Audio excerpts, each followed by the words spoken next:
All right, it's 5 o'clock, so we'll call this work session of August 17th to order. The first thing we got to do is to adopt the agenda. I know that one thing I'd like to see if we can add one thing. Tim has been here over a year now, and it's time to evaluate it. We have to talk about the process in open session.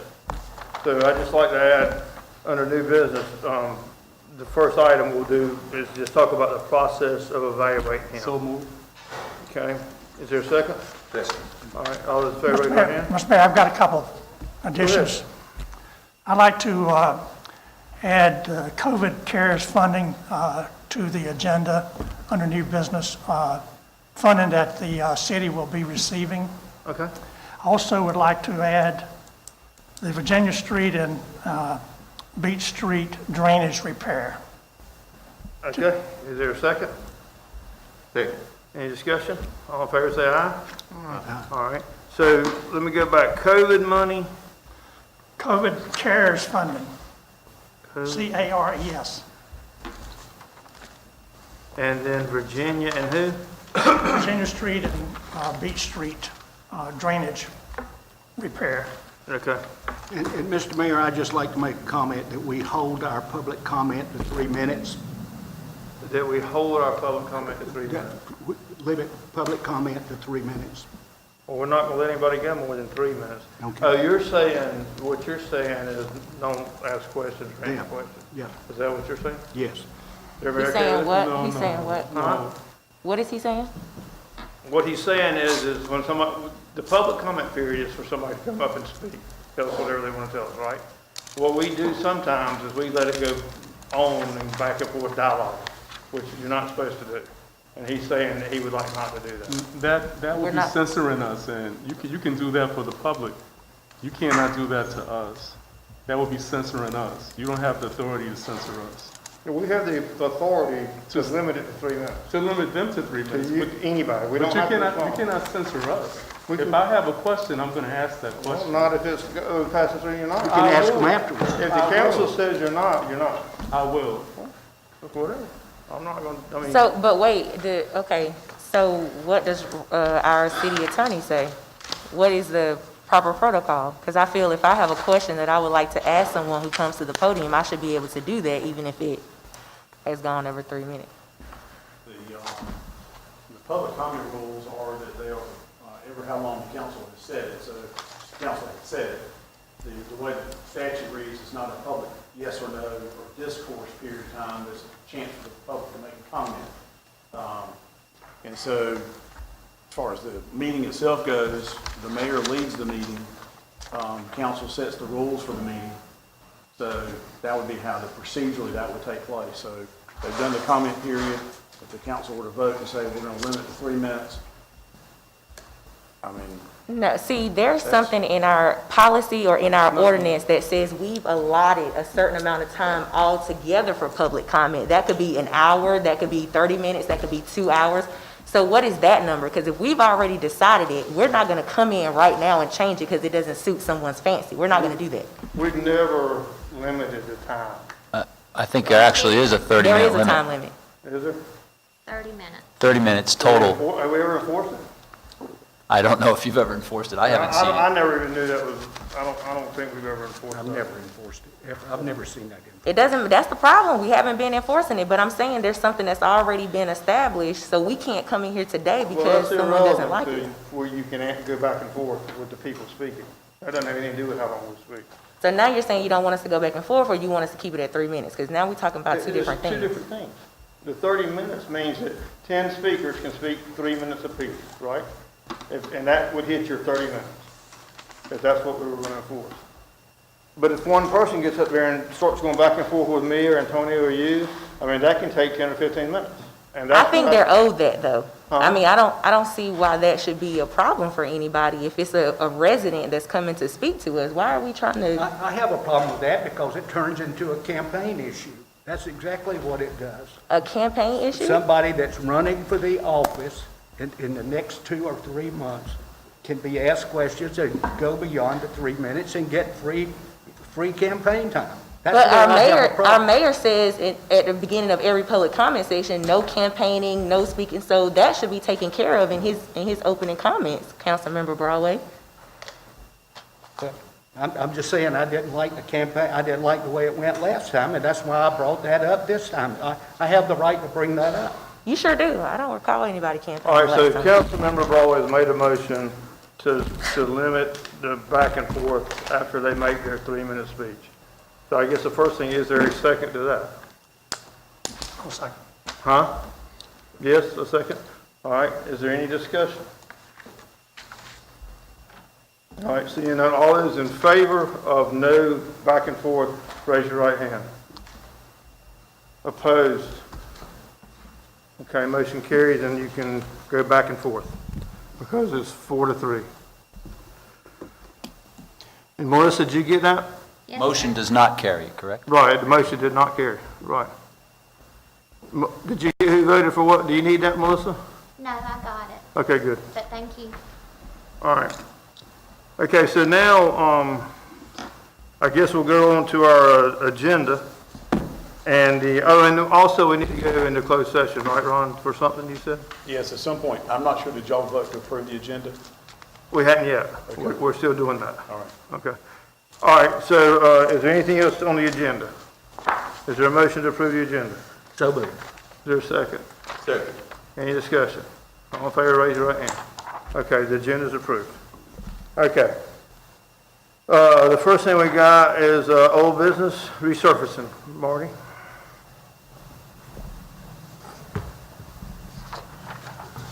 Good evening, Mayor, City Council. I believe in your packet, you got a rather long list of streets. I believe I broke it down by district. And there was a map that accompanied that. And I was just trying to get a yay or a nay, or if you want to hold off till the next meeting to give me the yay or nay. We've already started doing detailed estimates on the stuff, and I did take a look at Isler Street for you, Councilman Williams. Thank you, sir. We added 2 segments to it, but we had $1.5 million in street bond money left over, so this list reflects spending the rest of those funds. Any questions, Any- comments? Yes, sir. I got a question. I thought Shelley Drive was approved on the last paving list. It was, this list, the highlighted ones were the ones that were added. If you look at the legend at the bottom, the ones that aren't highlighted were previously approved. I'm basically asking you to look at the highlighted ones. I'm sorry, I'm glad you brought that up. All right, is the $1.7 million, is that the highlighted and the non-highlighted? Is that a total? That's the total, yes, sir, Of everything on here? of everything on here. Okay. We're hoping the bids come in around 1.5 million. Any other questions? Mr. Martin? Yes, sir. Maybe I'm overlooking, I don't see the Chestnut off of Slocum. I think that was one that we, That's on a different project. That one's already been bid out and approved, and as a matter of fact, we had the pre-construction meeting last week, and they're going to be starting September 1st officially, but I think he's going to start earlier than that. You approved that last year. Thank you. Yes, sir. Marty?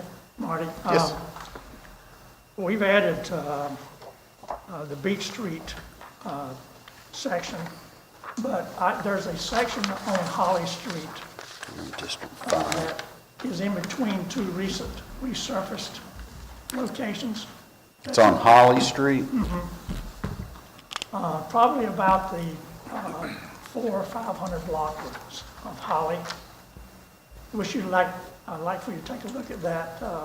Okay. I think that's in much worse shape than Beach.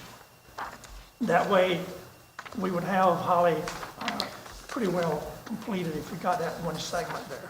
Right. Well, that's what we were trying to do for Beach Street also. We've paved Beach all the way from Herman to William Street except for 2 segments.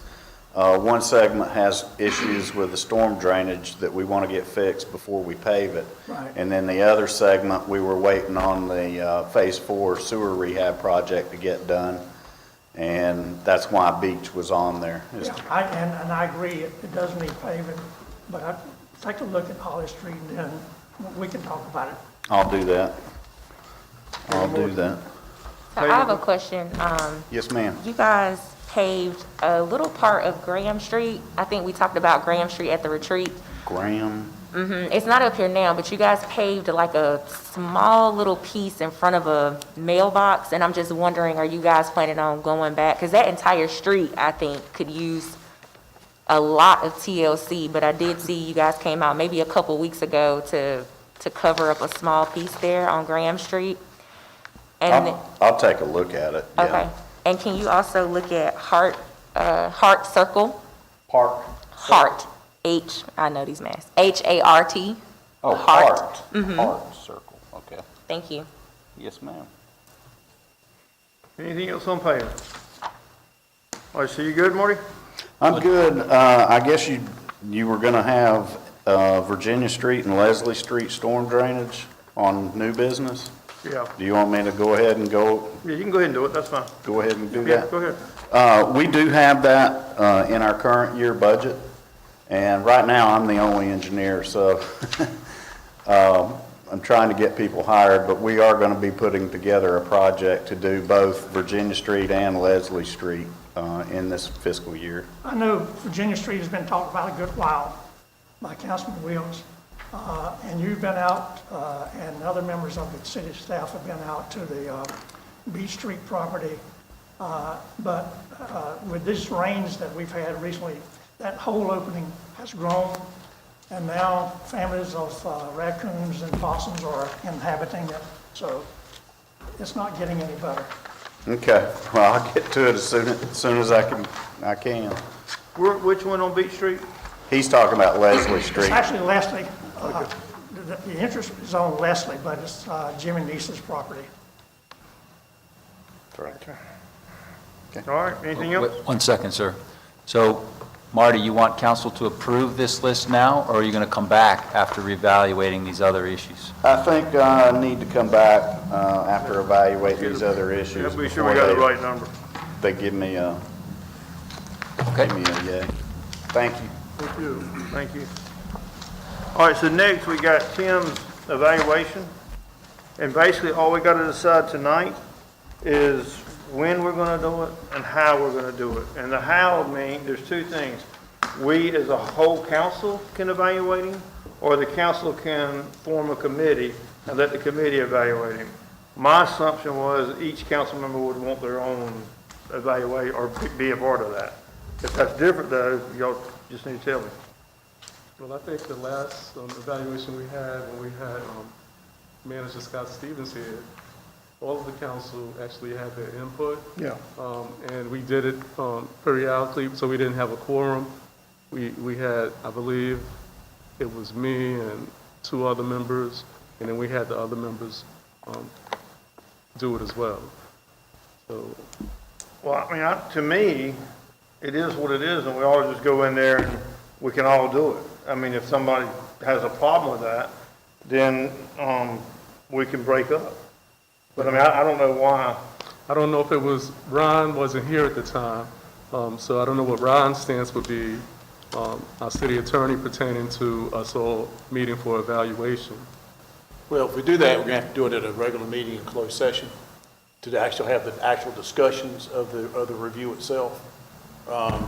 So Melissa has been here during those times. You know, I wasn't here with the last time one was done, but then there's an evaluation form that's passed out. You may remember that. Yes. And then evaluation forms, I guess, are completed. Was that? And normally return to the mayor, like they normally send them out a couple of weeks ahead of time, and then when you guys come back in, you can discuss your forms. That's the way we did it with Scott Stevens, wasn't it? Yes, sir. I just didn't remember that we had broke up the meeting. I thought we all met. But Yeah. Obviously, if you have 2 people or 3 people meet with him separately each, then that's not a quorum, so that's not a meeting, so that's not subject to open meeting laws. If that's part of the process you want to go through. But the letter of understanding that y'all entered with Tim, it gave two options. It one, that a committee would be appointed by the council to conduct the review, or the whole council would do the review. Well, in my opinion, I think that the council should do the evaluation. I don't think we could put a committee together and they could understand, his performances. So I think in my opinion, the council should be the one who evaluated. Everybody else okay with that? I agree with that. All right, go ahead, Gene. No, I was Oh, just you're saying I you're agree. okay. All right. So, all right, so Melissa, the forms that, we want to fill out and evaluate and all that, would you have those? I have, I think I've one got that one. we've used I've in got the one. past. You Yes. got what now? I do have a manager evaluation form that you guys have used in the past, yes. So I guess the first thing we need to do is get those to the council. And when can we do that? This week, next week? Whenever, I'm happy to forward that form to you so you can email it out, or if the attorney wants to Yeah, email that just out. email it, get it to Ron, let Ron get it out. Okay. All right. Okay. And then, so Ron gets the form out, and then let's take 2 weeks to do the form.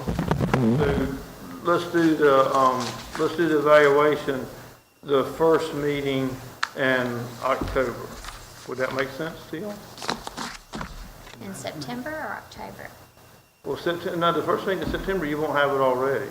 You could probably do the second meeting in September. But I was trying to give everybody plenty of time. Okay. Tim's got some stuff he wants to give us. Gotcha. The time you do all that, you're gonna use up, a couple of weeks pretty easy. And I don't want anybody to feel rushed, so, but I'm good with whatever date y'all pick too. But right now, I would say the first meeting in October. Unless somebody sees it That's different. fine with me. Everybody good with that? Okay. All right, so Ron, you gonna send the stuff to everybody? Yeah, I'll send the form out that we've used in the past. And so now, all that we're talking about henceforth would be confidential. And we would need to do in closed session, is that correct? That's correct. Okay, I just want to be sure everybody knows that. Okay. Is that it on the? And then Tim, you can send your stuff out, once Melissa does hers, you can send it. And I would say same thing, just send it individually either to Ron or to the council. I think you can do either one. Okay. All right. Now we got, And Mayor, just procedurally, y'all are going to hold them, or do you want everybody to send them back to you? Because Melissa said in the past, they completed them and sent them back to the mayor. Or they held on to So, them, either way. Y'all can hold on to them and then have them at your meeting in October, or whatever. I'll just make sure everybody knew what they were doing with the forms once you got them. Well, what we did last time, we held on to our evaluation until we sat down collectively. well, and I think that's a good point. I think we ought to sit down collectively, the council, before we meet with Tim. Yes. So we can go over our thoughts, our evaluation, and have that together With each other. with each Yeah, other. and you do that in closed session, that's Yeah. right, then you can bring Tim in after that. That's right. Yes. Okay, that's what we're sure it is. Okay. All right. I think we got that. Next, we got the public art recommendations. You got COVID. I'll see what you. Please. Octavius is going to come present this information for you, council.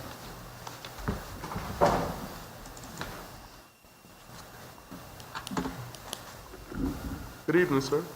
Good evening. Good evening, council, mayor, staff.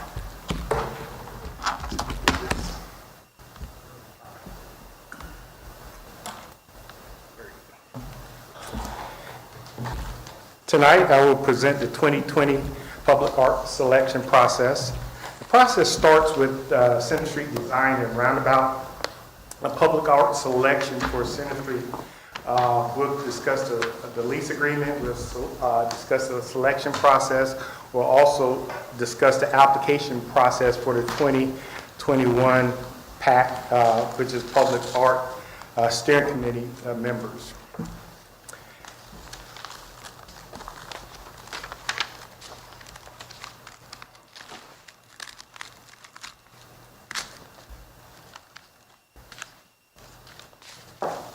Need some new batteries.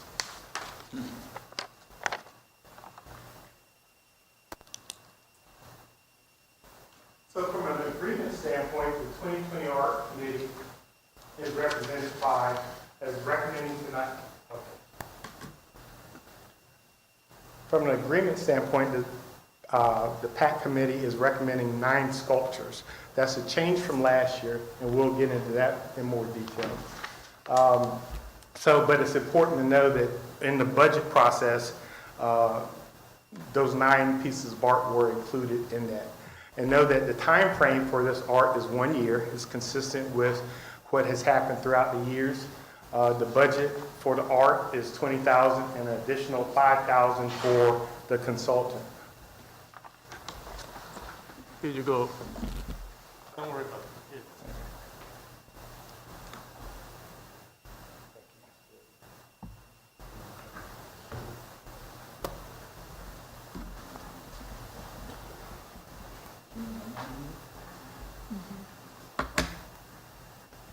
Just the next slide, she can move. Okay.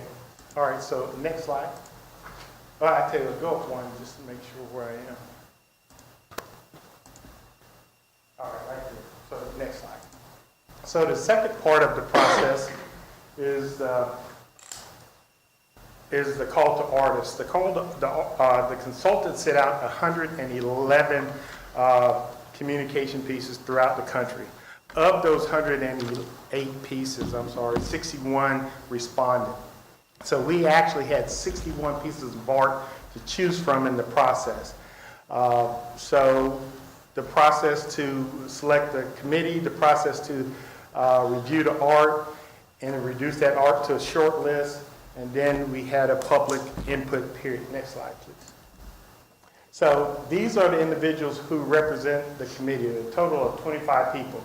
6 of those, which include staff and members of the Staff and Arts Council, represent the regular group of committee members. The additional 19 all went through the application process. This year we had a very diverse group of committee members. We had plus 10 members that were over 50. We had around 13 members who were between 20 and 50 years of age, and then we had actually 2 members who were less than 20. We had 6 individuals who were considered African American and 2 individuals who were considered Hispanic. So a third of the group was other than Caucasian. Next slide. So due to COVID-19, we were restricted on how we met. So we got innovative. We had the public art selection steering committee meeting via Zoom or WebEx. So this is an actual snapshot during a meeting. So during the meeting, these individuals reviewed 15 pieces of art. And that's, we're going to ask that you not only accept the recommended pieces tonight, but we, due to time constraints, the artist may not be available and may have already sold the art. So we're going to ask you to approve all 15 pieces of art. Next slide. So this is the art that you'll be selecting. There's a total of 4 large pieces, 2 medium pieces, and 3 small pieces. These pieces will actually go at the intersections. The first one, the drape form, will actually go at the intersection of Center and Mulberry. Can you see that? We got pictures. The Bluebird, okay, thank you. Bluebird will actually go at the intersection of Center and Chestnut, right there beside the hub. The exploratory unit, which is our most interactive piece this year, will go at the intersection of Spruce and Center Street, and the one hand, which is a unique piece of art, will go at the intersection of Center and Pine Street. These are the large items. Next, looking at the medium-sized items, Devilfish will actually go in the John Street parking lot. And propelling is considered also a medium-sized piece of art. It will go at the intersection of Elm and Center Street.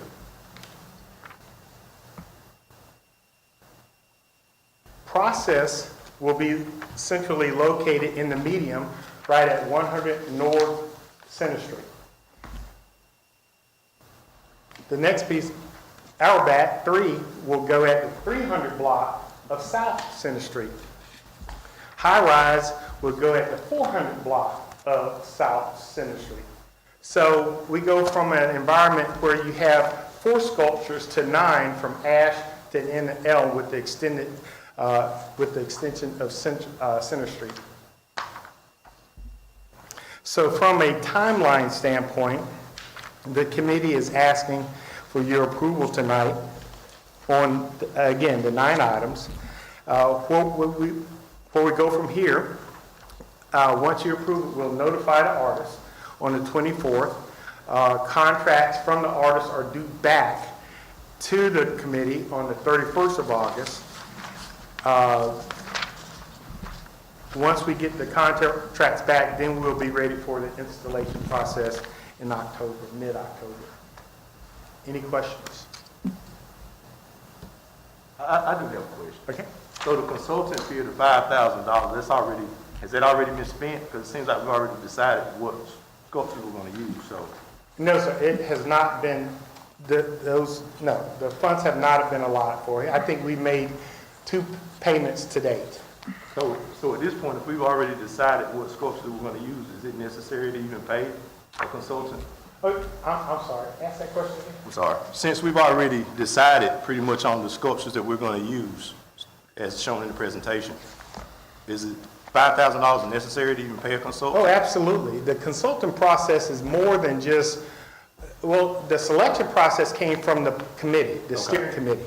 Right. The consultant's role is not only to communicate, develop what the need is to the country, the state, is to coordinate the activities. So there are a number of activities that will take place after your approval process tonight.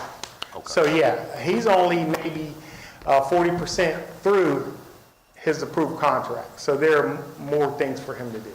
Because I've noticed in the state and as well as the country, the biggest trend now has been like murals in the form of artwork.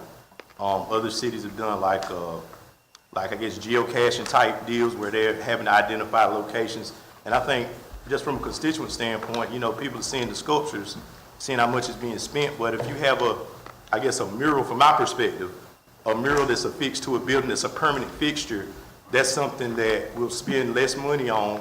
And it's something that, you know, can go along with like issues of today, like a George Floyd mural was a proposal that was asked of me by one of my constituents. Whereas these artwork, as soon as you start falling in love with them, it's something else switched in its place. Oh, yeah, and I personally like the mural format, but I guess this is a different thing we're talking about. And I just wanted to ask about the consultant fee. Thank you. Any other questions? Any other questions? Just a comment. I think the selections for the ones in the circles are better this year than they've been any time in the past. I mean, there's a reason I'm not on an art committee, but, you know, some of that I can see. I'm no art connoisseur, so. Yeah. I would just, And that's the reason the council don't do it, is, you know, our thoughts on art are not the same as an artist is. All right, we need to do some action. Does anybody want to make a motion to approve, not approve, or what? So moved. Second. Any discussion? All in favor, raise your right hand. Opposed, likewise. Motion carries. Thank you. All right, thanks, Octavius. All right, next we got the water bill relief policy. Councilmember Rebecca. All right, good evening, council. Good evening. So I want to give you some background. The water bill draft release should be in your packets, but I'm thinking that you guys have all had a chance to see it by now. I'll give you some background on how this came about. So I was contacted by a resident who is spending a significant amount of time away from home to do some treatments. She is fighting a life-threatening disease at this moment. And she was asking, was there anything the city had in place that would help with the water bill when you have some type of medical emergency or any type of emergency that's beyond your control. So I told her I would look into it because I wasn't aware of anything, and I talked to our city manager. He said nothing existed, so I think there should. So I kind of did some research. I looked around, I looked into other cities, and I found something that I thought we could use to kind of shape our own policy as it relates to our residents and their needs. So my theory is this is not to eliminate their bill. It's just to offer some relief. Again, this is just a draft, and I am open to considerations, and I'm hoping that you guys have also saw the city manager's comments about this policy as it related to him discussing it with other staff and other council members, because I have some follow-ups with that as well. So my consideration was to waive 1 or 3 items. So the refusal, because if I'm not home, I'm not discarding of any trash. The sewer, and then our service charges. So I haven't seen the new bill, but my last bill, my refuse was like 22, and I think that's a pretty flat fee, if I'm not mistaken, the $22. So like a flat fee, I think. My sewer was about $8, and then the service charges was about $15. Now, I'm not saying let's eliminate all of these, but I am saying maybe we can do one. One would offer some type of relief. So initially, I didn't even think that this was a need until the need presented itself, and I talked to that resident. I also spoke to her today, and she's been home. She's been away from home for 5 months now. And I also had to let her know that her bill was about to go up. And to her, that's pretty devastating because she's having to pay for her medical treatments herself. She's not getting any help outside of what she has financially. So I created this draft policy. A couple concerns was who qualifies. Well, everyone qualifies because misfortune happens to everybody. So we're not going to focus on low to moderate income. We're not going to focus at any level. I think it's necessary because, again, we don't know where hardships are going to come from, and I couldn't imagine what she's going through and then having a financial burden on top of that. The time of treatment, I think that's for us to decide. What I did was I also created an application that any potential person would have to fill out, and then the powers that be would ultimately have to accept them or deny them. So it's not like, anybody can just walk in and say, hey, I got an issue, I've been gone 3 months, or I got to go for 3 months, and then we just approve it. No, there is a process they have to go through. I really don't have any insight on what that looks like. I would say maybe a month away, maybe 14 days or a month away from home. I don't know. I think the water bill people could help us out with how would we do percentages, and I'm not really sure what that looks like, so I'd be willing to be open for discussion on that. The city manager's comments also included, if we are having a city state of emergency, will our relief still count? And I'm thinking absolutely it would still count, because even let's say that we decided to just simply say, okay, we're not going to shut anyone off, but this bill is still recurring. That means they're still going to be responsible for it. And again, my goal here is to offer some relief, to waive these fees, not just put them on back order so they have to, they catch up to them. That's not what I wanted to do here. Some additional customer service work to verify the need. Not really sure what that means, but I didn't know this need existed until I got a phone call and someone said they needed it. And then it kind of got me thinking, and once I started looking into other cities like Elizabeth City and Rocky Mount and Kinston and all these other places who are offering this type of help, I can tell that there probably is a significant need. Now, there's a second part of this relief bill that I presented to you guys before. So let's just say that I'm on some type of machine medically that I need water for. When our city workers go out to, let's say it's time for shut off, what we're going to do is we're going to have some type of indication or marker on our meters that says this person has some type of illness or sickness that says they need water. So our responsibility would be, have we met every absolute resource to correspond with this person that says, hey, what can we do to help you with your bill? So in essence, if I have some equipment and it's powered by water, that you guys would not just turn it off just because I'm behind. We would make sure that we've dotted all of our I's and made several attempts to contact Councilmember Polat before we just shut it off, especially if I need it. So that was another part of this bill. Validate billing, well, I can't answer that, but I'm hoping that we could partner with the water department and they could kind of give us some insight on what that looks like. And then the impact of the city revenue. I don't foresee this being a significant need. I don't think that it's going to bankrupt the city to offer some relief. But I do think that it is our responsibility to find solutions to problems. And that problem was brought to me. So this is the solution that I'm presenting to you guys. Thank you.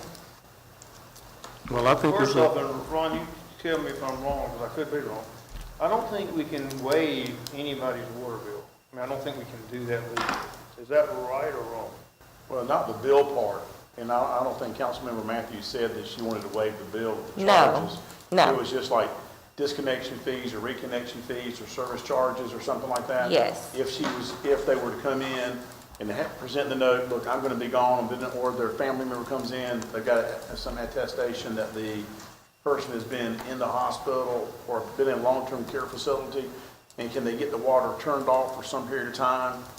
So that way, because I think the city charges disconnect and reconnect fees, you know, that they can get some relief from that. And of course, if they do that, they're not gonna be running up a bill. Because there's like a standard minimum fee anyway, I think. And so that would, as long as that's offered to all citizens, then it doesn't run into any other kind of, you know, emoluments issue or anything like that. And so it's something that the city can put And you together. talk to Catherine at all about this? I think the city manager has. No one has discussed it with me since I presented it, so I'm not sure.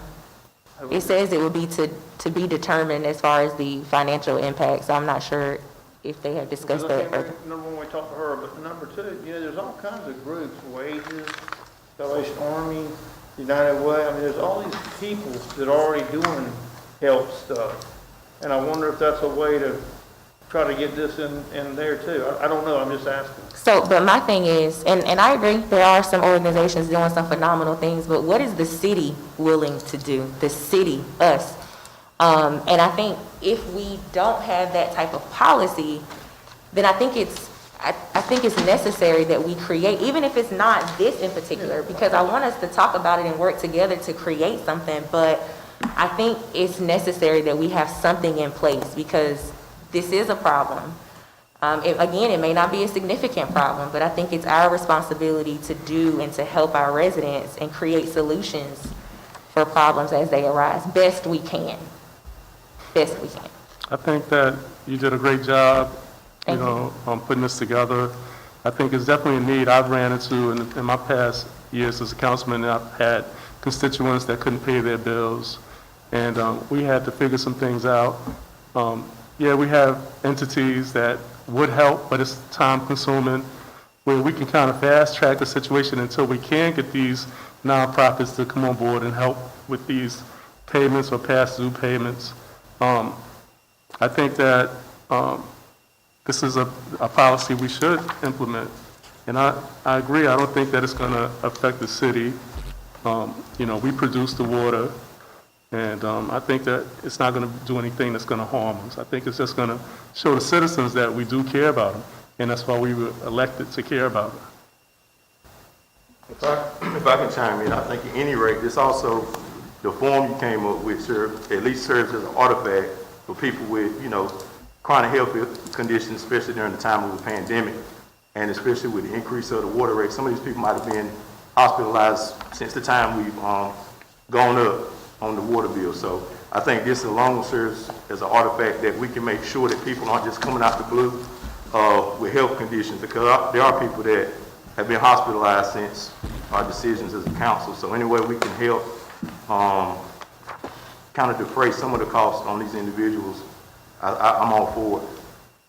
And I know the public can't see what we're looking at, I don't think, but what Councilmember Pollack is speaking to is I created this application that has to be filled out by some type of medical care provider or physician or whoever's treating the patient at that time, an administrator at a facility. So there's accountability measure there. I think another issue was how do we measure it over time? And the certificate kind of speaks to that. It says that, if your situation changes, and we want people to do the right thing, as your situation changes, you notify us, and then, we can even do some fact checking ourselves. I'm not trying to add responsibilities to our workers already, but, it's within 6 months, I think it's okay for us to call and check on our residents to say, hey, has your situation changed? Has it improved? Has this helped you in any way? Because like I said, I talked to that resident today. I actually called her before I walked into the meeting, and she just got home after 5 months. And she's carrying these treatments by herself, and it's tough. And she says it's tough on her. And I told her about this draft bill that I'm gonna, that I just talked to you guys about. So again, I think it's our responsibility to help our residents the best we can. And I don't think we should depend on anyone. If there's something that we can do, I think we should do it. Mr. Mayor, I have a comment. I've read the proposed policy and the cover letter that attached to it. And the comments I have, or the concerns I have, is that the policy refers to a resident of a particular address, or not the customer. And that's a pretty broad identification. That means that anyone residing in that household that might meet the eventual criteria would cause that bill to be treated. That could be someone, a child, it could be an adult, whatever. So I think we need to take a look at that. Because you're saying you think it ought to be the bill payer, whose name the bill's in. Yes. That's what you think. The other thing that I would say we need to look at is that while, and it's been discussed already, while this is titled a relief policy, the third line item down in the cover sheet says consideration to waive the refuse, sewer, or service charges.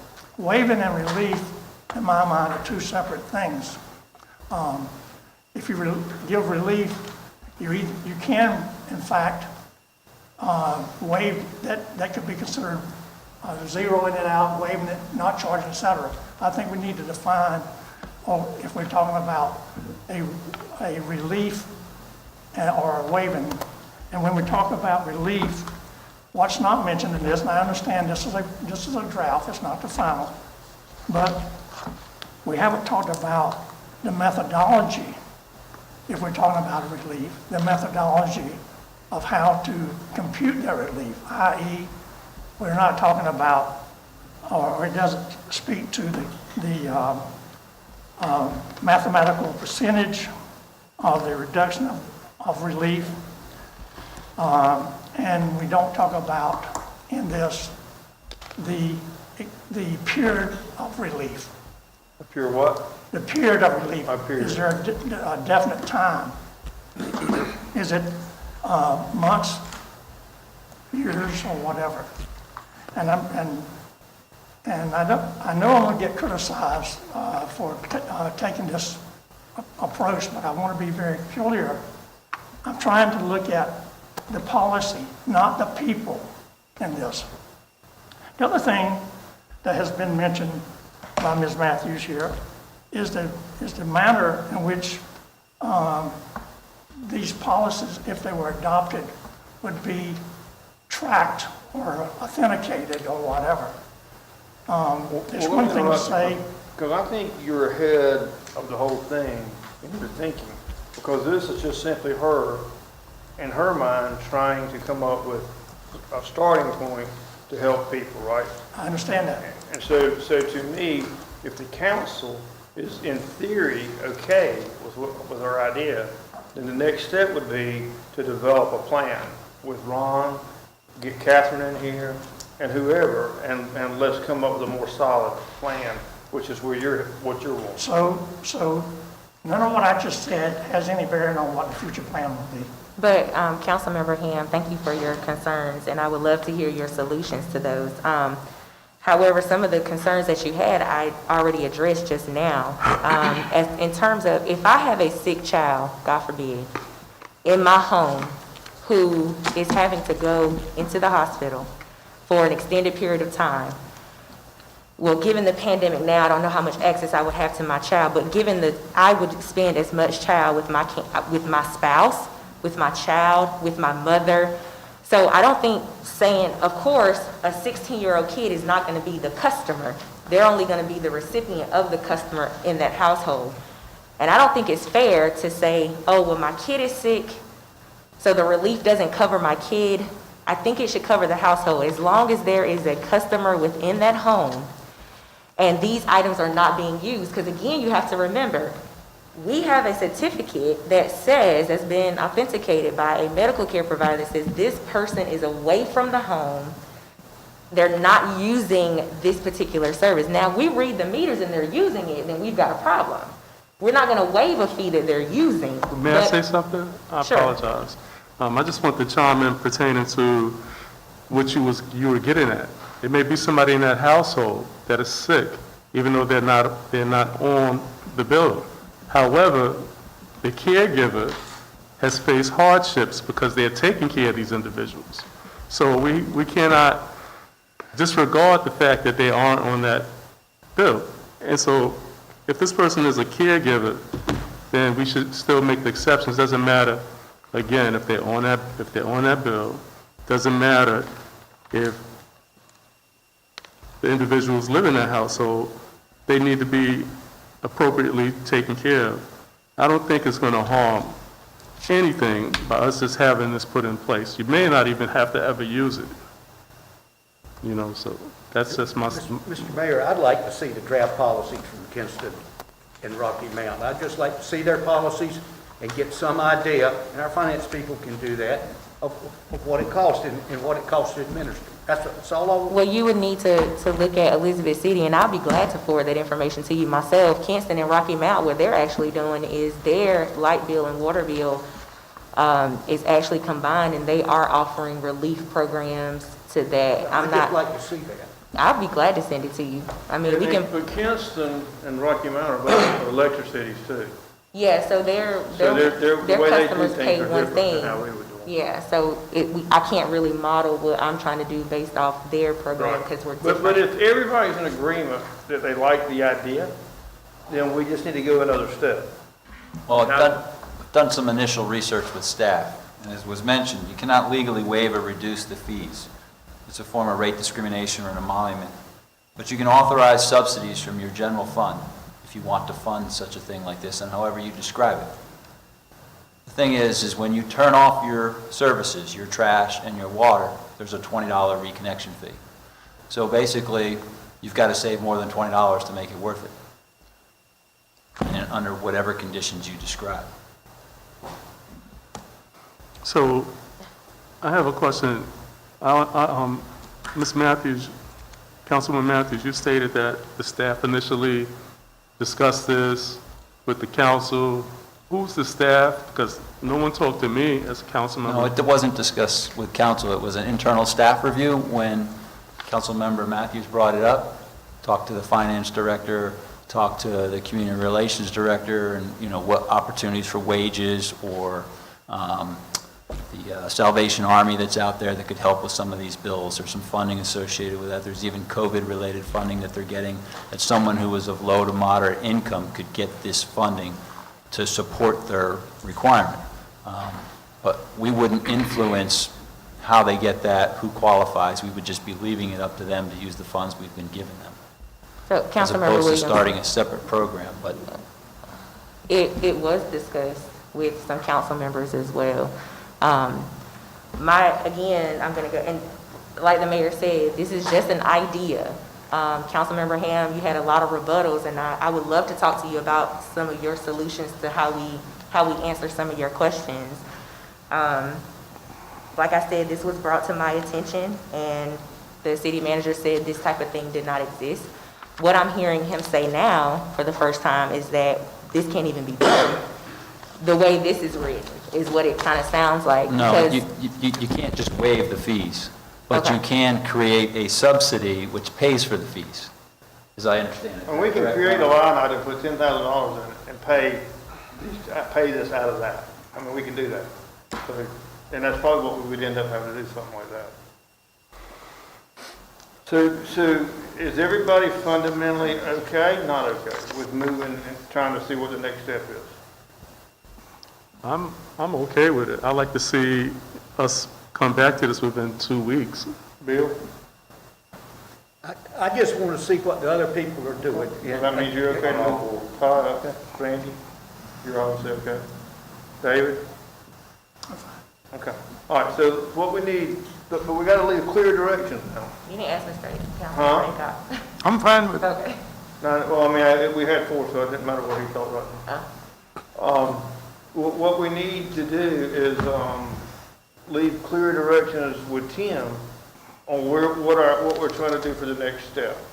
And the next step would be, we're trying to come up with a little bit harder agreement that, somebody could sign that would be legal, and maybe get with Catherine and put a number to it. Also, the other thing is we hadn't talked about is there's tons and tons of COVID money still coming out. And we should still be able to get some grants. And maybe we can get a grant for this, I don't know, but there's a lot of grants still coming out. And so I think if we do it right, we might get a grant, I don't know. But the way to do it would be to get with Catherine, Ron, you, and whoever else needs to be involved. And I think the other thing is, in my opinion, our water department's already pretty generous at helping people. I mean, I've seen several times where they've helped people.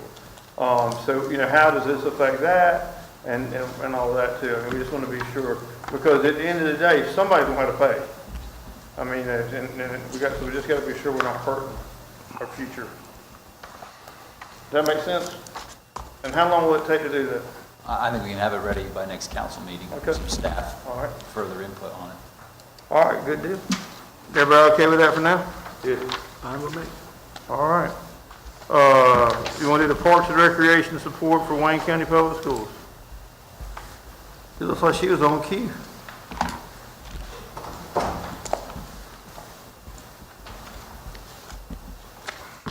Good Good afternoon, everybody. Good evening.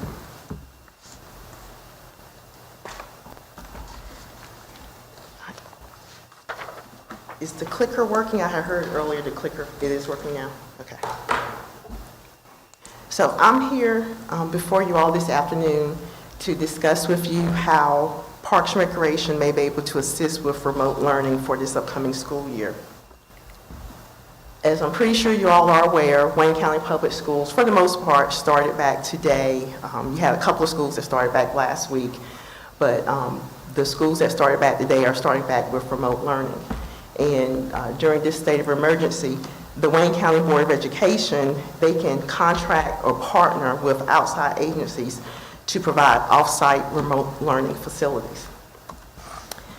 I'm not going to read this statute, but what this statute is basically saying is, even though the Board of Education can now contract out with these outside agencies, they are still liable for the students, meaning they are still responsible for taking roll attendance for the students, as well as if something happens to those students off-site, the Board of Education school system, they are still liable for that.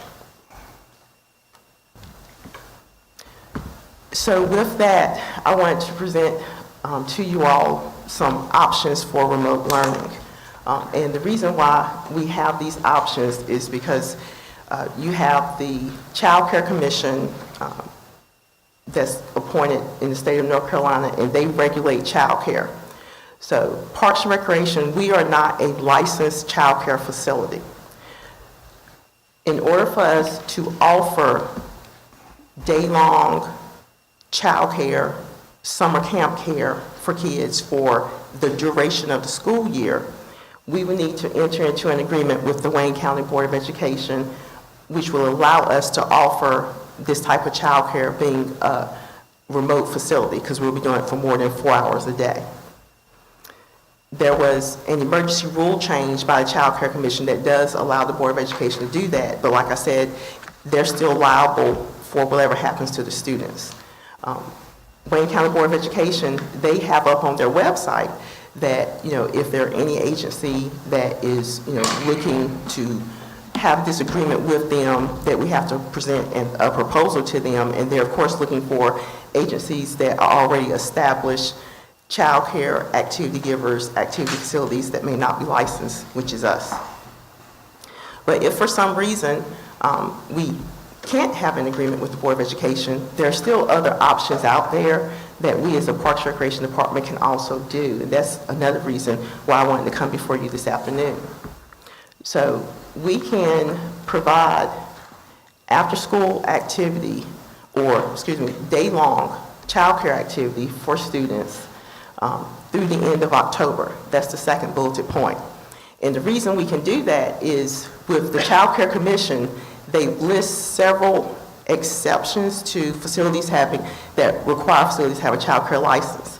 One of those exceptions is Parks and Recreation programs for up to 4 consecutive months in a year. So we can do something for 4 consecutive months. But the reason why I have through the end of October is because we offered camp this summer. But also because of COVID-19, we didn't start offering camp till after July. So we still have some leeway where right now I can offer day-long childcare without having a daycare license through the end of October. After the end of October, then in order for us to continue offering day-long childcare, we will have to have an agreement with the Board of Education. Other two options, we can offer, and again, this is what we can do right now. We can offer school-age childcare for 4 hours or less a day.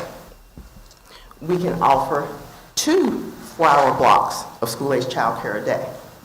If we do 2 4-hour blocks, then that child is coming to one or the other, not both.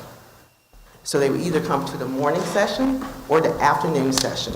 And again, reason for that, that's another one of the exceptions with the Child Care Commission, is offering that type of after-school programming, and it specifically says for 4 hours or less.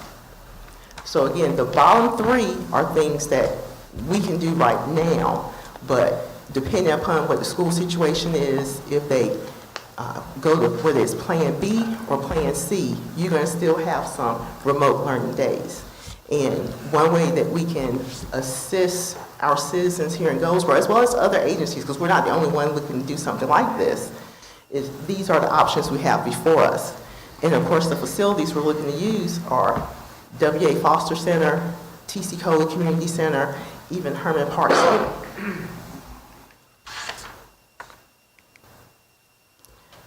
This slide here is showing you, following the guidelines, the multipurpose room at W.A. Foster Center. Just so you know, those are 8-foot tables. Everything we see saying keep that 6-foot separation.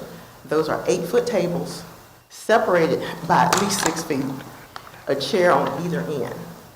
And so this is showing you how we can provide that remote learning option safely as far as the facility. And of course, our facilities have that Wi-Fi capability.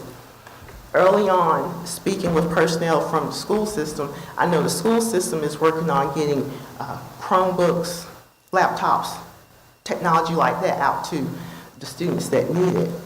But their issue also was, even if they give a child a Chromebook, if they don't have the internet access or the right bandwidth, that's not going to do that student any good. That's where I'm looking at us, Parks and Recreation, coming in to assist. Any questions? Yes, sir. Felicia, I've got a question. Has the school board say that they'll provide instructors and everything for the, because I really like the T.C. Coley and for those kids over in that area, and everything? At this point in time, the school board, they are not looking to provide any instructors on site at any of the facilities, whether it's us, YMCA, Boys and Girls Club, whatever the case may be. But again, remember, they're looking to do that remote learning where they're going to have that instructor on the other end of that laptop or Chromebook. I'm looking at our staff, my people, we're there, so in case there's an issue with the internet connection, or they're not so sure about the Wi-Fi password, as well as that monitoring piece to make sure, because we can use multiple rooms at our facilities, so to have staff in those multiple rooms. Well, I'm glad that you brought this up because I saw other municipalities that are using their Parks and Rec to do similar things. So that's a plus. I mean, it definitely free up time for the parents that must go to work. So, I mean, I commend you on bringing this forth. My question is, how many students do you think we'll be able to handle in our facilities? And also, will we be giving snacks out as well? First, as far as how many students we can handle, that is going to depend on how we set up the rooms. So for instance, the room I showed you, that's the multi-purpose room at WA Foster Center. We can do at least 24 kids in that room the way it's set up. My staff and I, we had this conversation just this past Friday. We could potentially get more in there if we're going to be on this road longer by putting like plexiglass or sneeze guards on those tables so you can have more students at those 8-foot tables. But right now, without having any type of plexiglass in place, we can get 24 students in that one room. In the arts and crafts room, it was 12. And remember, we have our gymnasium, but again, spaced them out 6 feet. Previous conversations that I had with city manager was I was looking at we could potentially have 60 kids at each facility, spreading them out in the rooms, because it wouldn't be 60 kids in one space, but spreading them out over the different rooms. Which, like I said, that doesn't put a dent in the school population, just the city school population, but it helps. It helps some parents. And then as far as snacks, at this point in time, because we are also not looking to charge a fee for this, like I said, it's a service we're providing because during the regular school year, the kids would be in our facilities in the afternoon anyway, and we wouldn't be charging them to come in. So with that in mind, we're, again, not looking to charge, but we're also telling them to bring a lunch and 2 snacks. Again, if we see that this is going to continue on, then I think one of the council members here earlier had mentioned like the CARES Act funding. We're looking at potentially the possibility of having that funding available, but we can provide whether it's lunch and or snack. I know specifically at WA Foster Center, Carver Heights Elementary School, they are going to be serving lunch. And from what I understand, they're going to be serving lunch the way they did once the school closed earlier in the year, was going to be pick up, get your lunch and go. So the kids will have access to lunch. It's just at this point in time, we're not providing it. Who's paying? Who pays? I'm sorry, say again? Who pays? Who pays? Well, right now, we're looking to use our full-time staff. So our staff, they get paid regardless if they're doing this or another program. And again, we're not looking to charge a fee at this point in time to offer this service. And I'm at Goldsboro High School, and we've been distributing Chromebooks since last Wednesday in our open house format. And on the questionnaire, it asks if they have of course, a device or a hotspot. So I'm hopeful that they'll be able to help with you guys as far as having internet. But I think this is, like I said, great as far as the space. And initially, when TC called it before, it became the Ashford Boxing Gym, that was one of the proposals anyway, to have it as a lab, a student learning lab. So I think, that's a good way to utilize that space. And I can be terribly off here, but to me, if we were going to do it, we should do it for city kids. I mean, they should have priority if nothing else. I mean, and that's why I'm coming before council this evening, just to get your opinions on it. But also, I would throw out there, keep in mind our city employees. Not all of our city employees live inside the city limits of Goldsboro, so I would not want to exclude our city employees. I agree. If I could add a little bit, so Felicia would like to, I believe, at first treat it like a camp until 1 October where she can keep kids the whole day. And then if we get more kids than are supported that way, that we start considering the 4 hours a day. And again, we would prioritize as city employees so our city employees can come to work. But the main thing is we're able to provide the internet Wi-Fi service where some homes might not have that, even though they get a Chromebook from school. So, Yeah, and all that's great. I just want to be sure our citizens don't suffer either. Because this is, this facility was built for them.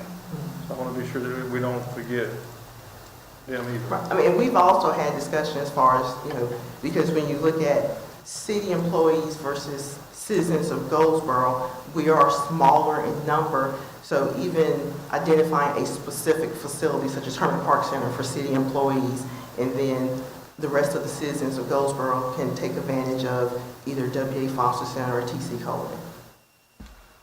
and right now, no one's using the facilities. I mean, the basketball court's not open and such, right? So when things change with the North Carolina governor executive orders, we'll have to reassess. That's a great idea. So will there be a criteria? Because, I don't want anyone to feel like, wow, my kid couldn't come there, so we're going to put some things in place so everybody feels like the process is fair. It's not just us handpicking other people. I think we talked about first come, first serve. When you get to the max, we're maxed out that day, unless you have another idea on how best to spread load. And we have a registration form, I don't know if that's what you're referring to, but with any of the programs we offer, even for the kids that come in after school during the regular school year, it's a registration form that they fill out, just so we have that information, because what we are looking at potentially, particularly at W.A. Foster Center, if we look at the same model when the kids were in school, we're going to have kids walking up. So the kids that walk up, if something were to happen to them, we're going to need to have some type of way of who to call, who to contact. So it's going to be that registration form in place where we have that on file. Well, I appreciate that. I mean, it's very important. I think it also will help our economy with people who can't work because they have to watch their children. We want them to keep their jobs, so I think it's a plus. Thank you. Ms. Felicia, I think it's a great idea too. I like it. Would the transportation be on the burden of the parent or the guardian? Yes, at this point, we are not looking to provide transportation, but also with that said, our facilities are on the Goldsboro Wayne Transportation Authority bus route. And again, with our previous after-school programming that we did, the kids walked there. The kids that we had to show up there that were not from the immediate area, I'll say, their friends brought them there, or they drove themselves there being teenagers. Because even during like last school year, none of the public school system buses, we were not on their bus route, meaning they didn't pull into W.A. Foster and drop kids off at the front door and go on home. They dropped them off at the regular bus stops if they weren't at Carver Heights Elementary, and then they walked to us. Okay. Thank you. So do you need anything from us? Just sharing this to get your views on it, making sure that we're not doing anything that you're like, whoa. Good. Is everybody good? Good. If Felicia could take a moment, she's looked into CARES Act funding. The staff input isn't due till tomorrow. I know Councilmember Ham wanted to talk about it, but Felicia's got some issues, obviously, that can be funded here. You want to speak on that real quick? Sure. All right. So with the CARES Act funding, some of it's actually tied to how we can assist with remote learning. We tossed around several ideas, again, amongst my staff and I just throw out some things that we're actually looking at. So some of the things we're looking at is purchasing some laptops or Chromebooks, not 100, but like maybe 30 or so, because currently right now, we don't have that computer lab at our facilities. And so we're looking to purchase particularly laptops that we could keep locked up at our different facilities. And if we have kids that come to us that don't have a laptop to do their homework on right now, then they could check out that laptop at the facility, not take it home with them, but check out the laptop at that facility, do their homework, turn the laptop back in. After this is over and done with, again, looking at us expanding on doing different types of computer classes, marketing classes, whatever the case may be. So looking at getting, like I said, the laptops, Chromebooks in. Also, at both Herman Park Center and W.A. Foster Center, we have flat screen TVs, which we're looking at how can that assist with the remote learning. We do not have those flat screen TVs up at T.C. Coley because, again, as Councilman Pollock stated, what T.C. Coley was being used for prior to this, there was no need to have that. but looking at getting those flat screen TVs in to, have them throughout the facility. One of the bigger things we're looking at is to try to go touchless with our faucets and toilets. Again, WA Foster Center is one of our newer facilities. In the restrooms at WA Foster Center, the toilet and the sinks are touchless. But currently at Herman Park Center, as well as TC Coley, of course, and even our Brown Multi-Sports Complex is not touchless. So looking at using the funding, again, to help with that, just to help us continue to deal with COVID. Other things that, we're tossing around is we have a floor machine that, helps to clean WA Foster Center. And when we need it to clean TC Coley, we of course have to transport it there. But this is kind of a big bulky machine. Don't really need to be transporting it around. So potentially purchasing one or two more, again, station at the other facilities, again, to help with the cleaning and sanitizing of the facility. One of the bigger things I'll share with the city manager is to actually get infrared thermal cameras, where as people come in, you're actually taking their temperature, and this would be not just my facilities, but high population areas such as the entrance here to the City Hall Annex, Paramount Theater. Of course, my recreation centers, those high traffic areas, so as people come in, their temperature is already being taken. You're not necessarily standing there holding out a thermometer. And it's a lot longer list, but that's just some of the stuff I've come up with. Thank you. Good job. Thank you. Y'all good? Thanks, Felicia. All right, thank you. Thank you. Way to So go. do we need, well, that was our conversation on COVID, or do you have more stuff you want to talk Yeah, about? I do. Okay. The city manager, in his weekly update last week, advised us that we are maybe receiving approximately $967,000 as part of the COVID CARES funding. I understand that the staff was, like Felicia just said, is preparing a listing of how these monies might be spent. Let me interrupt you, those aren't reimbursements of money we've already spent. No, that's funding that went to the county, Yeah. of which's been allotted for municipalities, and that amount specifically for Goldsboro, if we can find enough ways to use that amount of money. It goes everywhere from PPE to the types of things Felicia's been monitoring in support of COVID-related activity. Because the reason I asked that was Craig had told me that we couldn't get any money if we didn't spend the money. Correct, we have to spend it, and part of the process would be, we're gathering this information from the city department heads, and we'll have a meeting to review it, and then we'll take it to the North Carolina Pandemic So that Recovery Office. 100 whatever, something somebody drew out of there. NC Pro, North Carolina Pandemic Recovery Office, is the ones who are distributing funds to the county, and they can claw it back if they don't like how we spent it, so we'll check with them to make sure the way we want to spend it is approvable. All right. So, the state on their website posted the criteria for spending of that money. And there are 6 broad categories. And then there's additional information pertaining to each of those categories, which I'm sure the city manager is aware of and will follow, et cetera, et cetera. My point being is this is almost $1 million. And speaking for myself, I can't speak for anyone else, but I would like to see what the city's proposal is before it's sent to the county. It's my understanding that the county, it has to be submitted by 31 August. Yes, sir. So that if that was a case of us seeing it beforehand, it would have to be sent out individually, or we assemble them in groups of 2s and 3s, or whatever the case may be. Well, I don't see any reason we can't look at it before they send it. Yeah. I think that makes perfectly good sense. If you want to have a special meeting to vote on it, or, change options. Do we need to you vote could- on it? No, I can pass this forward to Mr. Honeycutt, but I will send you in my weekly update the information we have. But if you all want to change it or do anything differently, you're going to have to meet on it. Well, you want to have a meeting, or do you want to just let him send, y'all tell me? I don't particularly, I'm not proposing a meeting necessarily. I'm just saying, I think we should look at the When can you get it to us?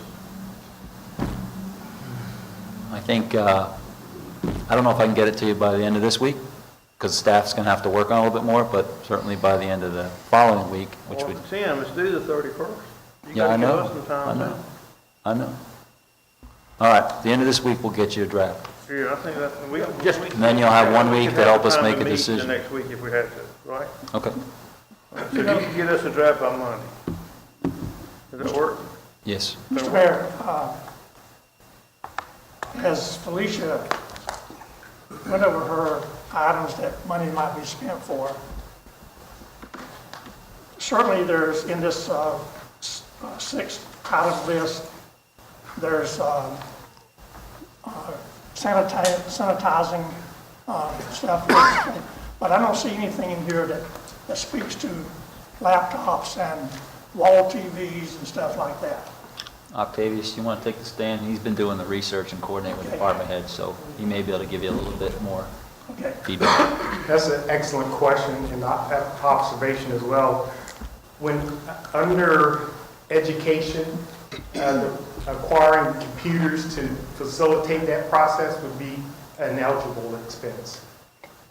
Yep. Specifically, the internet wasn't, so stuff we've done to wire TC Coley, we couldn't get reimbursed, but it sounds like computers are doable in support of education. The Wi-Fi connections to support it would not, but computers are absolutely an eligible cost. Which one of these 6 categories does computers fall under? But I don't know which 6 categories that you're referring to, but I know when it comes to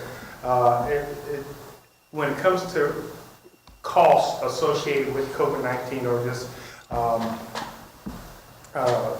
this $967,000 of money, the money has to be, and by definition, used to cover costs or necessary expenditures incurred due to public health emergencies which respect the COVID-19. Number 1. Number 2, costs covered were not accounted for the budget most recently approved as of March 27, 2020. And number 3, costs that were incurred during the period that begins March 1 through December 30th, 2020. The key, by definition, is substantially differential use. It has to be, the monies have to be appropriated for substantially differential use. And that's the key definition. All I'm saying is, the information I have in my hand came from the state COVID-19 website, and it speaks to the qualified areas.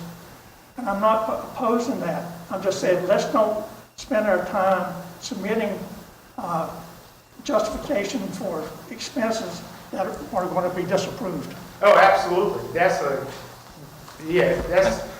say that very same thing. If you could send us what you're referring to, I believe we have already sent that to department heads, but I believe what you're referring to would have already gone out to department heads for their analysis, but we'll take a look at whatever you've got. Is that public safety, public health, those categories? Go with medical expenses, public health expenses, payroll expenses, expenses of action to facilitate compliance with COVID-19 public health measures. 5, expenses associated with the provision of economic support in connection with COVID-19 public health emergency. And 6, any other COVID-19 public health emergency. Which is mitigating COVID-19. Yeah. And that document breaks those down in pretty good detail. Okay, so you're gonna get us by Monday what y'all would like to spend it on, right? Okay. The last thing I got, and I don't know if we talked about, is Virginia and Beach Street storm drain. Have we talked enough? We've covered that. We covered that enough? Okay, all right. All right, that's all I got on the old and new business. We'll move down to consent agenda. Well, we got some presentations, just so y'all know. Gus Tellis is here to do a proclamation. He's retiring from the DOT board, and Gus has done a lot to help us here in Goldsboro. We got a resolution to Joe Casota as an employee of the city, and then Tim, you got 2 employee performance awards, right? Yes, sir. All right, so during presentations, we'll do that. And now we'll go to consent agenda. Just don't forget my closed session items. Well, you want to do it now, or you want to do it, Whenever y'all are ready to do it. What? I'm ready whenever y'all are ready to do it. Well, let's do the consent agenda, be sure we have enough time. Okay. Okay, fire.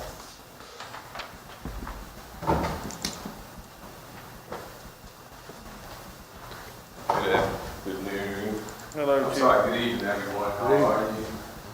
Talking to you this evening about the Assistance to Firefighter Grant. We applied for it, and I do want to make a correction. In your package, you have it that the cost for the 4 stations was $183,000.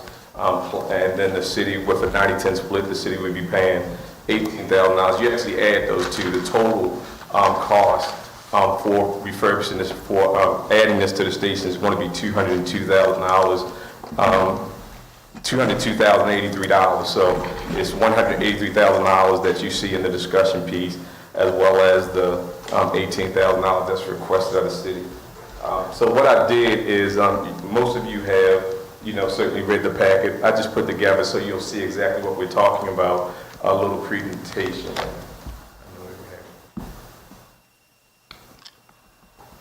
Melissa, can you move the slides for me? You should be able to, just click the down button. Okay, good. So I apologize. The primary goal of the Assistant Firefighter Grant, of course, is to assist us with money basically municipal governments don't have. So that's what we're doing, and since 2001, they've been assisting fire departments across the country. We're helping with training, types of equipment such as this diesel capture system. We received the award notification on, actually that was July 30th. We've been notified of our award amount in the amount of $183,720. We also spent $4,500 out of last year's budget for a grant writer to assist us with that, and that was money well spent when you think about $200,000, and we'll be paying $18,000 toward that. What do you get from this? Well, the whole thing when we look at diesel exhaust is that it's a silent killer. It's something the state recently, I believe it was last year, voted on House Bill 520, which means that, and that House bill was related to firefighters' presumption of cancer in our occupation. So this is just one of the things when you're in that station. We don't have drive-through stations, so they're very limited sometimes when they can start not only their vehicles but some of the equipment. But primarily we're talking about vehicles here, and as you can see, this connects right up to the exhaust, so those nasty exhausts not in the air, and also landing on their clothes. And to give you a better picture of it, this is just an example of another station where it basically suspends from the ceiling, and as the vehicle pulls out, it's supposed to self-release. Now, we'll tell you this from experience that sometimes that doesn't work. So our maintenance, but there may be something, and I always want full disclosure, but the concept is certainly sound, and it has assisted in bringing down the incidence of cancer. So the reason that we're here, of course, this evening, we were canceled last week or a few weeks ago because of ECES. But when we received that notification, we have about 30 days to accept the grant. So of course we can't accept the grant, and there's a resolution also in your packet asking you to accept the grant funding. But that would mean, of course, that we would have to find the money within our budget to make sure, and it doesn't have to be today, in the future, to make sure we're able to fund that. And this is just some, Paul Combs is a friend of mine. He does this. His art is all over. We've been doing everything we can in the fire service, and certainly in Goldsboro Fire Department, to make sure that our personnel are aware of cancer and doing things that we can do. And this is just something that as a municipality we would be able to do to help them have a long and productive career. Good deal. Safety. Great. Okay, well, I have no questions. No problem. Thank you. Bring us a check. Good work. Good work. Yes, sir. That's needed. And Chief, if I can say this before you leave, this has been something long overdue. The old Station 4, before they renovated, or added on rather, my bedroom was the first one up the steps, and you would smell the exhaust fumes all day long. And I mean, this is something that we should have had decades ago, technically. I mean, because cancer's on the rise, and like I said, the turnout gears coming in contact with those exhaust fumes, as well as, back then the bedroom in my situation. So I'm all for, being proactive in this effort. Yes, sir, thank you. And just to let you know, because of the, anything post 2003, of buildings that were built, so our new station, well, it's not included in that, because the presumption is that you knew better once you built the station, so it's not going to be funded, so hopefully we'll be able to, once we get the other 4 stations retrofitted, maybe we'll be able to do 4 sometime in the future. Yes, but sir. I thank you all for your support. Yes, sir. Thank you, Chief. Good job. Thank you. You ought to be in howitzers and smell them. All right, next we got the bid award for utility service to asset management.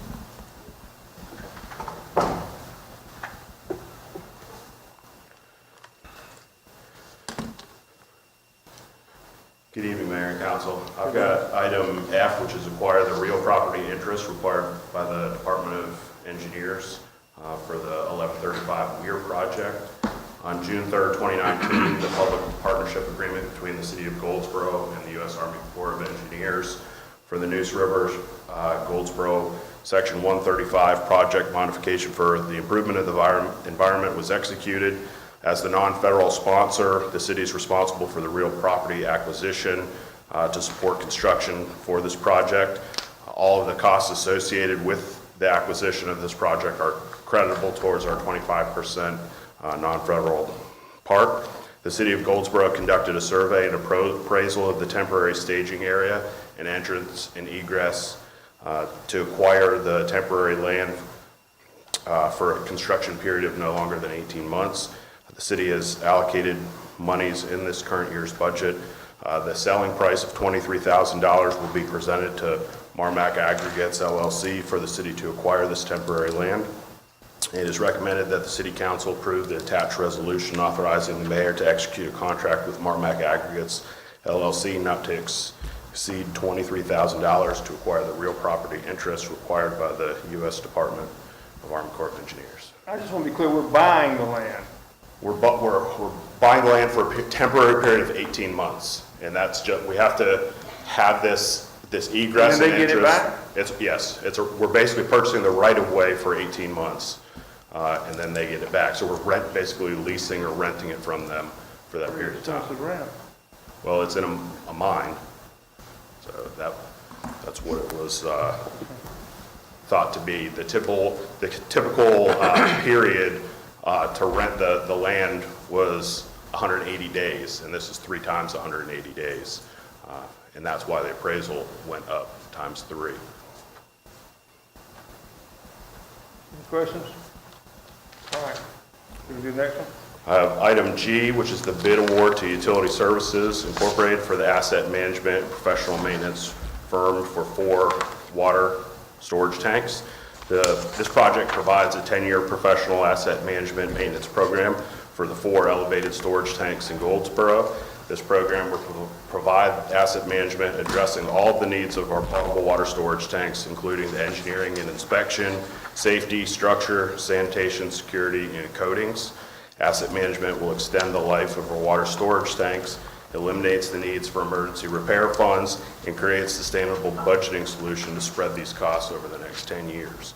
The City of Goldsboro advertised for RFQ 2020-2 on June 27th and received 2 responsive firms on July 13th at 10 a.m. Interviews were conducted with both firms on July 17th, and after staff discussion and reference checks, Utility Services out of Madison, North Carolina was selected to submit a proposal.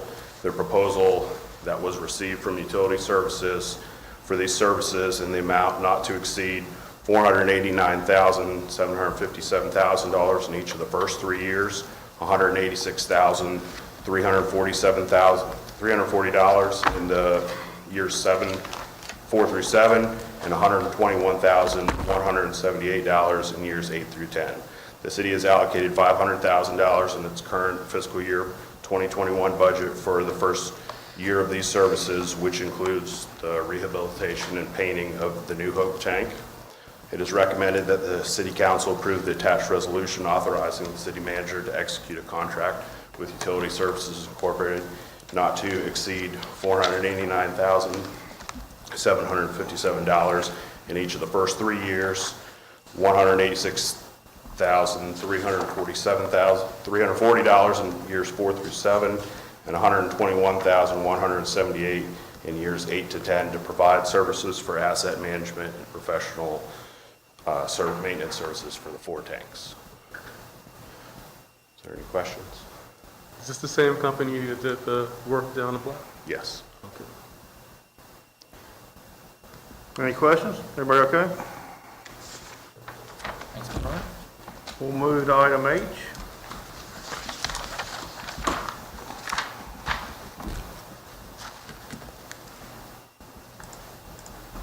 Costs a lot of money to keep a water tank up, doesn't it? That doesn't, must not count repairs or painting.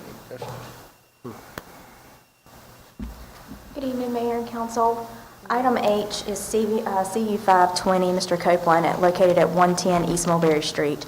The subject property is located on the north side of East Mulberry Street between Center Street and John Street. The applicant is requesting a conditional use permit to allow the operation of a place of entertainment with ABC for brown bagging. The applicant has proposed to upfit an existing one-story concrete commercial building for the operation of a paint and play facility. Since the site is located within the historic district, any exterior improvements to the building will be required to receive a certificate of appropriateness from the Historic District Commission, and the property was previously occupied as a church. The applicant requests to operate a paint and play facility within an existing building and allow customers the option of brown bagging at the facility. Activities such as painting lessons and paint parties will be available on site. Brown bagging would limit the customer or anyone that occupies to hold a party or anything like that to a 6-pack of beer or 1 bottle of wine per customer. The applicant's floor plan indicates a painting area to include no more than 6 tables to accommodate a maximum of 15 people, including an office space and a restroom. Hours of operation are Tuesday through Saturday, 7 p.m. to 11 p.m., with 1 employee. The Unified Development Ordinance specifies that required parking standards would not apply to the Central Business District within the area bounded by the south side of Ash Street, the east side of George Street, the north side of Chestnut Street, and the west side of William Street. And since this subject site is located within that boundary area, there are no off-street parking requirements. At the public hearing held on July 13th, the applicant spoke in favor of the request and no one spoke in opposition. The Planning Commission at their meeting held on July 27th recommended approval of the conditional use permit as submitted.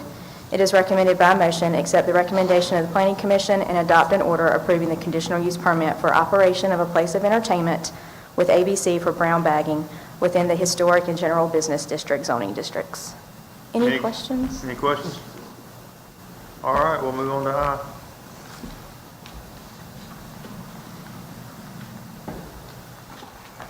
Item I is Site 1220. This is Auto Owners Life Insurance, Site Landscape and Building Elevation Plans. This is for building additions and a parking lot expansion for Auto Owners Life Insurance Company. The property is located on the northeast corner of Commerce Court and Gateway Drive. And the zoning is Industrial Park 1, or Business Park 1. The site has been identified as lot number 4 in the Wayne County Industrial Business Park and formerly known as Strickland Insurance Group. The proposed building expansions and parking lot additions disturbs 6.71 acres. Non-residential developments on parcels that disturb greater than 1 acre require City Council approval. The submitted site plan indicates an existing single-story brick veneer office building of approximately 17,440 square feet and an existing single-story brick veneer accessory building used as a conference center of approximately 8,928 square feet. The proposed building expansions and parking lot addition disturbs 6.71 acres, as previously mentioned. The applicant is proposing a 2-part phase building addition and office renovation of the existing principal office building. Phase 1 construction will consist of roughly 3,200 square feet of building addition, and Phase 2 construction will consist of 23,000 square feet building addition. In conjunction with the phased office building additions and renovations, the applicant is proposing an addition of 315 parking spaces to the existing site. Parking for the business requires one space per 350 square feet of gross floor area, and currently the site consists of 118 parking spaces. As previously stated, the applicant is proposing the additional of 315 parking spaces to the site for a total of 433 required parking spaces. Existing trees will serve as the required street tree site, or for the site, and a required type A 10-foot wide buffer is proposed along the northeastern and southeastern property lines, consisting of plants that do meet our landscape requirements. Exterior building elevations and components further proposed off of the building additions include brick veneer, metal panels, metal copings, and aluminum curtain walls with insulated glazing. Existing 6-foot wide exterior sidewalks are shown on the submitted site plan, and the applicant indicates new interior sidewalks leading from the new parking lot expansion to the building entrances are being proposed. The property is not located within a special flood hazard area, and city water and sewer are available to serve the property. Grading and drainage maps and stormwater calculations have been submitted and are currently under review with our city engineering. In accordance with the city's Unified Development Ordinance, a letter of recommendation from Wayne County Development Alliance and the County of Wayne was submitted indicating their support of the applicant's expansion in the Park East and that the applicant's development proposal meets the covenants and requirements of the industrial park. The Planning Commission at their meeting held on July 27th recommended approval of the site and landscape plans. It is recommended by motion accept the recommendation of the Planning Commission and approve the site and landscape plans. Any questions? All right, we'll go on to item J. Item J is Site 1620, and this is site and landscape plans for Hamilton Funeral Home building renovation and parking lot improvements. The property is located on the north side of West Spruce Street between South Alabama and Keon Avenues, and the property is zoned Central Business District. The site has been operated as a funeral home since the mid-'70s and formerly known as Hamilton Funeral Home. Recently, the property was sold, and the new owner intends to operate a funeral home under the same business name. The site contains an existing principal building which was constructed before the adoption of our city ordinances. As such, it does not meet the current side yard setback requirements for structures located within the Central Business District. A minimum side yard setback of 15 feet is required along the northern property line, where approximately 90 feet of the existing structure encroaches into the setback. A modification of 15 feet to 0 feet will be necessary. The submitted site plan indicates an existing single-story brick veneer building of approximately 10,000 square feet. The applicant is proposing a renovation of the entire facility. Rooms will consist of an assembly area with a seating capacity of 106 occupants, a viewing room, an embalming room, a dressing room, a waiting room, conference room, offices, storage areas, and restrooms for the customers and staff.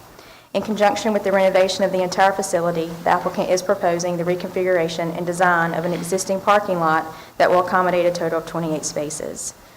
2 existing 20-foot wide curb cuts provide access to the site off of South James Street and are located adjacent to the northern and southern property lines. The applicant is proposing to widen both those driveway cuts to 24 feet.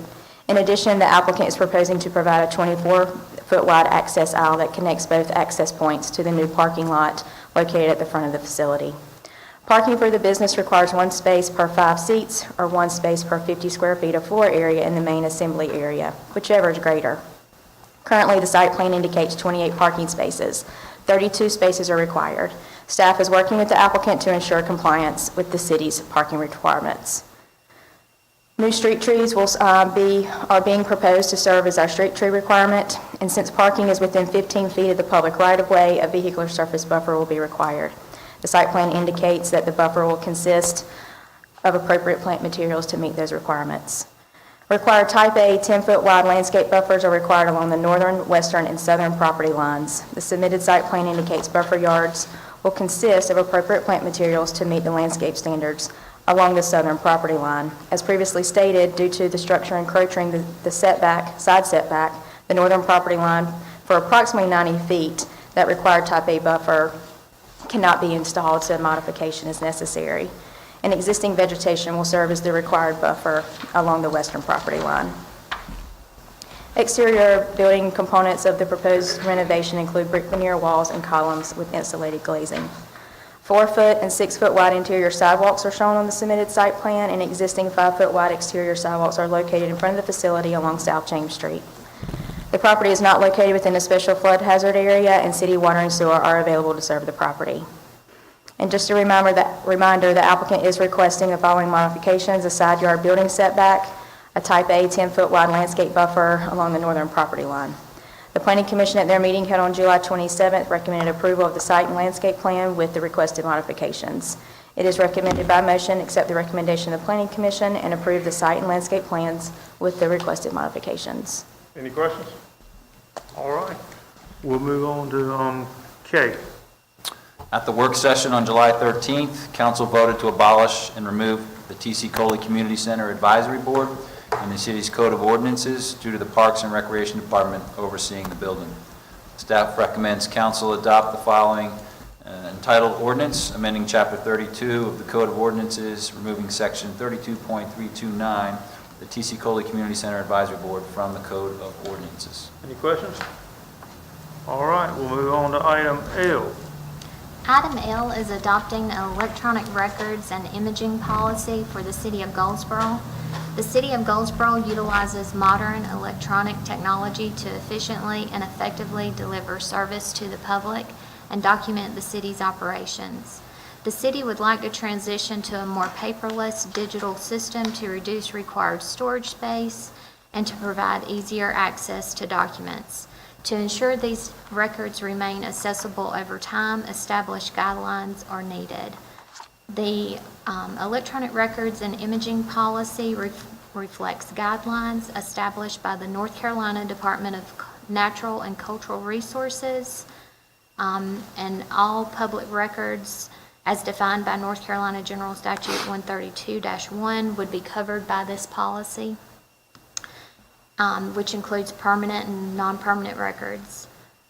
This policy serves as a basic documentation of the procedures followed by the department in imaging, indexing, auditing, backing up, and purging electronic records in accordance with the disposition schedule, and in handling the original paper records if applicable. It also serves as a way to protect those records digitized by the city's in-house imaging system. The form provided in Section 10 of the policy would have to be completed and submitted to the North Carolina Department of Natural and Cultural Resources whenever we wish to dispose of documents. And the policy would be reevaluated at least every 5 years and updated as required. Staff recommends council adopt the attached resolution approving the electronic records and imaging policy. Any questions, concerns? Yes, I'd like to remove item L. I want to make a motion to remove item L so I can review it and review the general statute a little bit.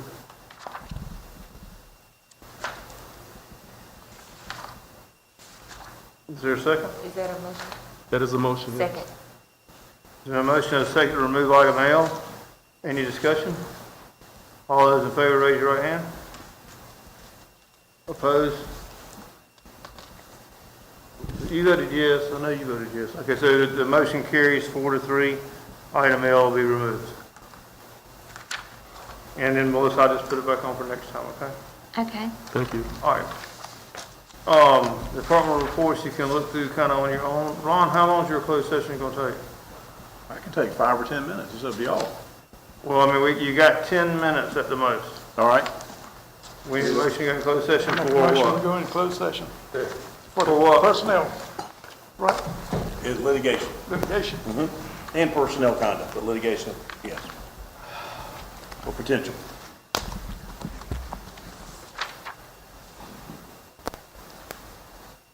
We hadn't voted on it. Hold on one second, let me make sure you guys are.